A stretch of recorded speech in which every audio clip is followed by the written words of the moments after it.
Gordon Hale had been watching the sky for 3 days. Not the way a man watches weather when he has time to think about it. The way a man watches it when he has no margin left, when every cloud on the horizon is a calculation, and every dry hour is money that either gets made or gets permanently lost. The forecast was holding. 10 days of clear weather, maybe 12, if the pattern held the way the old-timers said it would, when the wind came out of the northwest and the humidity dropped below 40%. 10 days. In Gordon's County, in a harvest season that had already been delayed twice by rain and once by a customs dispute on a replacement belt that had added 6 days to a problem that should have taken 2, 10 days of dry weather wasn't a gift. It was a deadline. The combine went down on a Wednesday morning. Not gradually, not with warning sounds that built over a few days, the way a transmission will sometimes signal its own failure. It went down hard and fast, the way hydraulic failures tend to go when a seal gives out under full operating pressure. Gordon was running the header through a heavy stand of soybeans when the machine lost all hydraulic function simultaneously. The header dropped. The reel stopped. The cab controls went dead. He sat in the seat for a moment in the sudden silence, listening to the engine idle down, and then he climbed out and walked around the front of the machine and saw the hydraulic fluid sheeting down the side of the chassis and pooling in the stubble beneath it. He knew immediately what had happened. Not the exact component. He'd need to get under the machine for that. But the category of failure was clear from the volume of fluid loss and the speed at which everything had stopped working. This wasn't a slow leak from a worn fitting. This was a catastrophic seal failure somewhere in the primary hydraulic circuit. The kind of failure that doesn't get bypassed or jury-rigged or nursed through a few more acres. The machine was done until it was fixed properly. And fixing it properly meant identifying the failed component, sourcing the part, and getting a qualified technician on site with the tools to do the job right. Gordon pulled out his phone and called the John Deere dealer before he'd walked back to his truck. He'd bought this combine from them 6 years ago, had all his major service work done through their shop, and had a service contract that was supposed to prioritize him for field calls during harvest season. The service manager answered on the second ring, and Gordon described what had happened: the sudden hydraulic failure, the volume of fluid loss, the location of the machine in the field. The service manager said a technician would be out by end of day to assess. The technician arrived at 4 in the afternoon. He was thorough and unhurried, which under different circumstances Gordon might have appreciated, but with 2 hours of good light left and a field half finished, unhurried felt like indifferent. The technician worked through the diagnostics systematically, tracing the hydraulic circuit from the pump forward until he found the failure point, a primary hydraulic pump seal assembly that had failed catastrophically, taking a secondary pressure relief valve with it in the process. Both components needed replacement. Neither could be sourced locally. The technician called his parts department while Gordon stood beside him. Gordon could hear only one side of the conversation, but the parts department's answer was written clearly enough on the technician's face before he even turned around. When he turned around, he said the words that Gordon had been dreading since the machine went down that morning. 3 weeks minimum, possibly 4. There's a national backorder on that seal assembly. It's a known issue on this model year, and the supplier has been behind on production since spring. The pressure relief valve is in stock, but we can't install that without the seal assembly first. Gordon stood in his soybean field in the late afternoon light and said nothing for a moment. 3 weeks. The harvest window he was looking at was 10 days. 3 weeks from now, there would be no crop left to harvest. What the weather didn't finish, the pods would. Soybeans left standing past their optimal harvest window start to shatter. The pods crack open and the beans fall to the ground, and every day past that window is a yield loss that doesn't come back. 3 weeks wasn't a repair timeline. 3 weeks was a crop loss notification. He asked the technician if there was anything that could be done to expedite the part. The technician said he'd flag it as emergency priority, but the national backorder meant every dealer in the region was already flagged as emergency priority, and the supplier's production schedule wasn't going to accelerate because one more dealer called it urgent. He said it with the tone of a man who had delivered this news before and had stopped expecting it to land any more softly the 100th time than it had the first. After the technician left, Gordon sat in his truck at the edge of the field for a long time. The light was going flat, the soybeans were standing in rows that ended at the machine, sitting dead in the middle of the field, and the numbers were working themselves out in his head without being invited to. He had roughly 400 acres of soybeans left to harvest. At his normal pace, he could finish that in 8 days of solid running. At current prices, that was the largest single income event of his year, the number that covered his operating loan, his input cost for the following season, and left something over for capital improvements if the yield came in where he expected. If he lost the crop, he didn't lose this year's profit. He lost the operating capital that funded next year's planting. Those were two entirely different problems, and the second one was the kind that didn't stay contained to a single season. A bad yield could be absorbed, a delayed harvest that shattered the crop in the field while a combine sat waiting on a back-ordered part. That was a cash flow problem that would follow him into spring, into planting decisions, into input purchases made from a position of weakness rather than strength. He'd seen it happen to other operators. The machine goes down at the wrong moment, the part doesn't come, the window closes, and everything downstream of that one failure shifts. Loan terms tighten. Input suppliers want payment on delivery instead of net terms. Small decisions that would normally be easy get made under pressure and made wrong. One combined failure during one harvest window had a way of making the following 12 months harder than they needed to be, in ways that didn't always show up cleanly in any single line item, but added up to a year that ground on everyone in the operation. He called his wife, Carol, and told her what had happened. She listened without interrupting, which was what he needed, and at the end she asked one question: "Is there anyone else who can harvest it for us?" Gordon had already thought about that. The two custom combining operations in his county were both fully committed through the next 2 weeks. He'd already called them both during the technician's visit, standing 30 feet away and keeping his voice level. One of them had a slot possibly opening up in week 3 if a customer's weather window closed early, but week 3 was the same problem as the John Deere dealer's 3-week back order. The crop wouldn't be there in week 3. He drove home and sat at the kitchen table with a notepad and went through his options the way he always went through problems, methodically, without sentiment, starting with what was real and working outward from there. The combine was down. The part was back-ordered nationally. Custom operators were booked. The harvest window was 10 days. Those were the fixed points. The question was whether there was any angle he hadn't looked at yet. His son-in-law, Pete, was at the house that evening for no particular reason. He'd stopped by after finishing his own field work and stayed for dinner the way he sometimes did.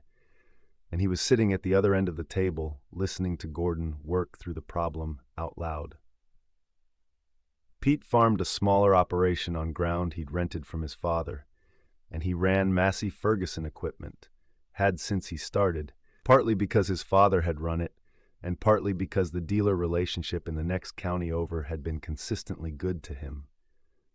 Pete didn't say anything while Gordon was talking through the options, but when Gordon reached the end of the list and said he was coming up empty, Pete said one thing. "Have you called the Massey dealer over in Carver County?" Gordon looked at him. "I run John Deere." "I know what you run," Pete said. "I'm not talking about buying anything. I'm talking about whether they have the part or know someone who does. Hydraulic seal assemblies aren't always brand-specific down to the component level. Some of them cross-reference. Eddie Marsh over at that dealership has been sourcing parts for mixed fleets for 30 years. If anyone knows whether there's a compatible part in the supply chain, it's him." Gordon thought about it for a moment. It felt sideways, calling a competitor's dealer about a problem on a competitor's machine. But sideways was where he was already standing, and the straight-ahead option had just told him 3 weeks. He picked up the phone. Eddie Marsh answered his cell on the third ring at 8:15 in the evening, which said something about the kind of dealer he was. Gordon explained the situation, the combine model, the failed components, the John Deere dealer's backorder timeline, the harvest window. He wasn't asking Eddie to fix his John Deere combine. He was asking if Eddie knew of any path through the supply chain that he might not have thought of yet. Eddie listened to the whole thing and then asked two specific questions about the failed seal assembly, the part number, and the hydraulic system pressure rating. Gordon read him the part number from the technician's paperwork. Eddie was quiet for a moment, and Gordon could hear the man thinking on the other end of the line, which was different from the silence of someone who didn't know the answer and was figuring out how to say so.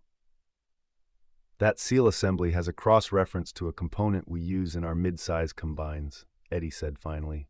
"Not identical, but dimensionally compatible and pressure-rated to the same spec.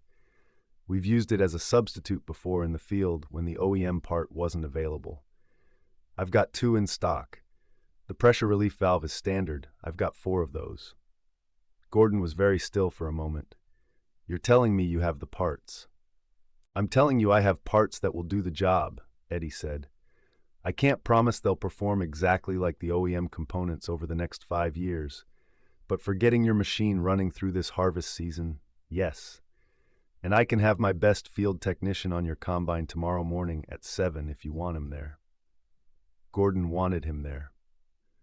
The Massey Ferguson technician arrived at 6:55 the next morning, which was 5 minutes before he'd said he'd be there, and which told Gordon something before the man had said a word. His name was Ron, and he had the kind of quiet competence that doesn't need to announce itself. He asked to see the technician's report from the John Deere dealer's visit, read it carefully, then asked Gordon 2 questions and went to work. He'd brought both the seal assembly cross-reference and the pressure relief valve, along with a full hydraulic fluid supply and the specialized tooling the job required. He hadn't assumed the field conditions would be ideal or that Gordon would have the tools on hand. He'd come prepared for the job as it actually existed, not as it would exist in a shop bay. Gordon stayed nearby, but out of the way, which was how he preferred to handle people who knew their work. He answered questions when Ron asked them and didn't hover. The morning was cool and still, and the sound of Ron working was methodical and unhurried in the way that experienced hands are unhurried. Not slow, but not wasted. Gordon drank a thermos of coffee and watched the sky and checked his phone for weather updates that all said the same thing the previous updates had said. Clear through the weekend.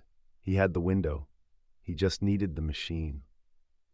At 9:45, Ron called him over. "Start her up," Ron said. Gordon climbed into the cab and turned the key. The engine caught, the hydraulics pressurized, the header controls lit up on the display. He raised the header, lowered it, tested the reel engagement, cycled the unloading auger. Everything moved the way it was supposed to move. He sat in the cab for a moment with his hands on the controls, feeling the machine respond the way it should respond, and he thought about the Wednesday morning silence when the header had dropped and everything had gone dead all at once. The contrast was not a small thing. He climbed down and looked at Ron. "What do I owe you?" Ron quoted him a number that was fair, not cheap, not inflated, just honest. Parts and labor for a field call during the heaviest week of harvest season. Gordon wrote the check without negotiating, because the man had driven out before 7 in the morning with the right parts and had the machine running before 10, and that was worth every dollar without discussion. By 10:15, Gordon was cutting soybeans. He ran the combine through the rest of that day and all of the next 6 days, pushing the hours as long as the dew conditions allowed in the mornings, and stopping only when the evening moisture climbed back up and the risk of harvest losses from tough beans outweighed the benefit of the extra hours. By the following Tuesday, 8 days after the hydraulic failure that was supposed to have cost him 3 weeks, the last of his 400 acres was in the bin. The yield came in where he'd projected, and the price held through his delivery window. The income event that had nearly been erased by a back-ordered part and a 3-week repair timeline had instead happened on schedule. the way he'd planned it at the beginning of the season, when the numbers still looked the way they were supposed to look. He called Eddie Marsh on Tuesday evening and told him the combine was done and the crop was in.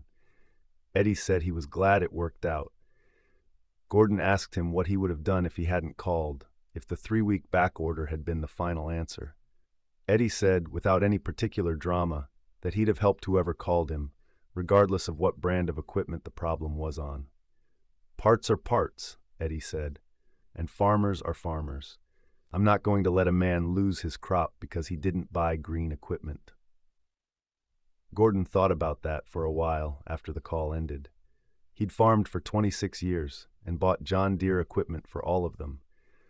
Not because he'd done an exhaustive comparison at each purchase point, but because his father had run green and the local dealer relationship had been functional, and the transition cost of switching brands was never worth the disruption when things were going reasonably well. That was the honest answer. Not conviction. Habit and inertia, and the path of least resistance through a series of equipment decisions made over decades. The John Deere dealer called 2 weeks after the harvest was finished to let him know the back-ordered parts had arrived and were available for installation whenever Gordon wanted to schedule the work. The service manager's tone was professional and gave no indication that 3 weeks had passed or that anything unusual had occurred in the interim. Gordon thanked him, said he'd called a schedule, and did not say anything about Eddie Marsh or the cross-reference parts or the fact that his crop had been in the bin for 13 days. He brought his tractor in for its scheduled fall service at the John Deere dealer in November, the way he always did. He didn't make any speeches and didn't tell the story to anyone at the dealership. He paid the service bill and drove home. But he started paying attention to things he'd stopped noticing. The lead times on parts orders, the response time on service calls, the way the service manager talked about back-ordered components as if they were weather events, things that happened to everyone equally and couldn't be anticipated or managed around. He talked to Pete about it over the winter, one evening after Christmas when there was nothing pressing, and the conversation could go where it needed to go. Pete had been dealing with the Massey Ferguson dealer in Carver County for 11 years and had a service history that Gordon asked to look at. Not to embarrass anyone, just to compare the reality of 2 operators in the same county running different brands across the same seasons. Pete pulled out his service records without hesitation, the way a man does when he's comfortable with what the records show. The difference in average parts wait times across the 2 service histories was something Gordon looked at for a long time before handing the papers back. Pete's longest wait on a critical harvest season part across 11 years was 4 days. Gordon's longest, not counting the current season's backorder situation, was 11. The averages told a similar story. It didn't capture everything. Different equipment aged differently, different model years had different known issues, different types of field work put different stresses on different components, but it told enough of it to make the pattern clear rather than arguable. The following spring, Gordon bought his first Massey Ferguson combine. He didn't trade his entire fleet. He kept his John Deere tractor and his planting equipment, which had given him no serious problems over the years, and which he knew well enough to not want to change for the sake of changing. But the combine, the machine whose downtime during harvest had the most direct and irreversible financial consequence of any equipment on the farm, that machine he replaced. He talked to Eddie Marsh for 3 hours before he signed anything. Not a sales conversation, or at least not only a sales conversation, a conversation about parts availability, service response times during peak harvest periods, technician availability in emergency situations, and the dealer's track record on cross-referencing and sourcing for unusual situations. Eddie answered every question directly, including the ones where the honest answer reflected a limitation rather than a strength. That directness was worth something to Gordon, because it meant the answers he was getting were answers and not sales language dressed up to sound like answers. The new combine went into its first harvest season the following fall. The season ran clean. No major failures, No emergency calls, nothing that tested the relationship Gordon had built with Eddie's dealership during the previous year's crisis, which was, in some ways, exactly what Gordon had expected. Equipment usually ran clean. The test wasn't the clean seasons. The test was what happened when something went wrong during the 10 days of dry weather that came once a year and couldn't be rescheduled. He wouldn't know for certain until the test came, but he'd done what he could to prepare for it. Not by choosing the brand with the best advertising or the most familiar name on the dealer's sign, but by choosing the dealer who had answered his phone at 8:15 on a Thursday evening, found a solution in a supply chain that a national backorder had supposedly exhausted, and had a technician on site at 6:55 the following morning. That standard, availability when it mattered most, resourcefulness when the straightforward answer had run out. A technician who showed up 5 minutes early with the right parts already loaded in his truck was the only standard that actually mattered when harvest season compressed everything into 10 days and the calendar didn't negotiate. That was the standard Gordon Hale was measuring against now. Not the brochure, not the financing rate, not the color of the paint. The standard was simple. When the combine goes down in the middle of a 10-day harvest window and the national backorder says 3 weeks, who answers the phone and what do they do next? He had his answer. He'd gotten it the hard way, the way most farmers got the answers that actually stuck. Not in a showroom, not in a comparison chart, but in a half-finished soybean field on a Wednesday morning with hydraulic fluid pooling in the stubble and the clock running on a weather window that wasn't going to extend itself for anyone. 3 weeks, the first dealer had said. By Tuesday, Gordon had finished his harvest.